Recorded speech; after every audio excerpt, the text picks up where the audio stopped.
昨天看到别人吃锅贴，可把我馋坏了。那今天必须安排起来呀。200克猪肉馅里边放入半勺五香粉，1勺生抽，半勺老抽，1勺蚝油，适量的盐，再加一点姜末、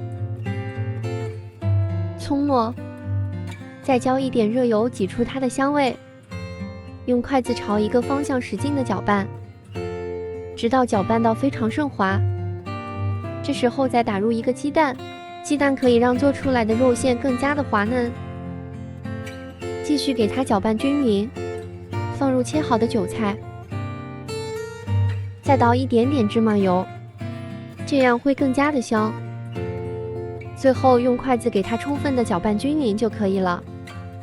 因为我们是做锅贴，所以直接买现成的饺子皮，这样会更方便。这是我买了2块钱的，我们取一个饺子皮，用筷子把馅放在饺子皮的中间，这个可以多放一点点馅。在饺子皮的2边给它抹一点清水，这样更容易粘。然后给它对折过去，只需要把中间捏紧，2边留着不需要捏就可以了。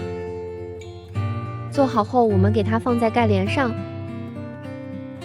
碗内加入1勺面粉、半勺淀粉、适量的清水，再倒一点点食用油，给它充分的搅拌均匀，直到最后没有颗粒了就可以了。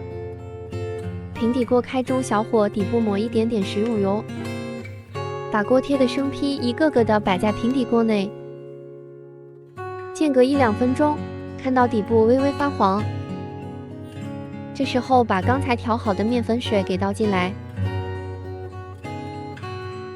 没过锅贴的一半就可以了。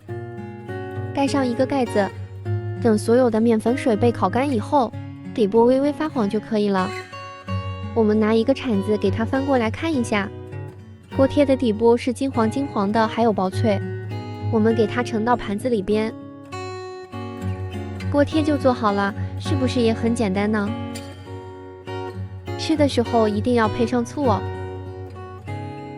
我用的是腊八醋，蘸一下再咬一口，真的是香啊！此时此刻你是不是也想吃了呢？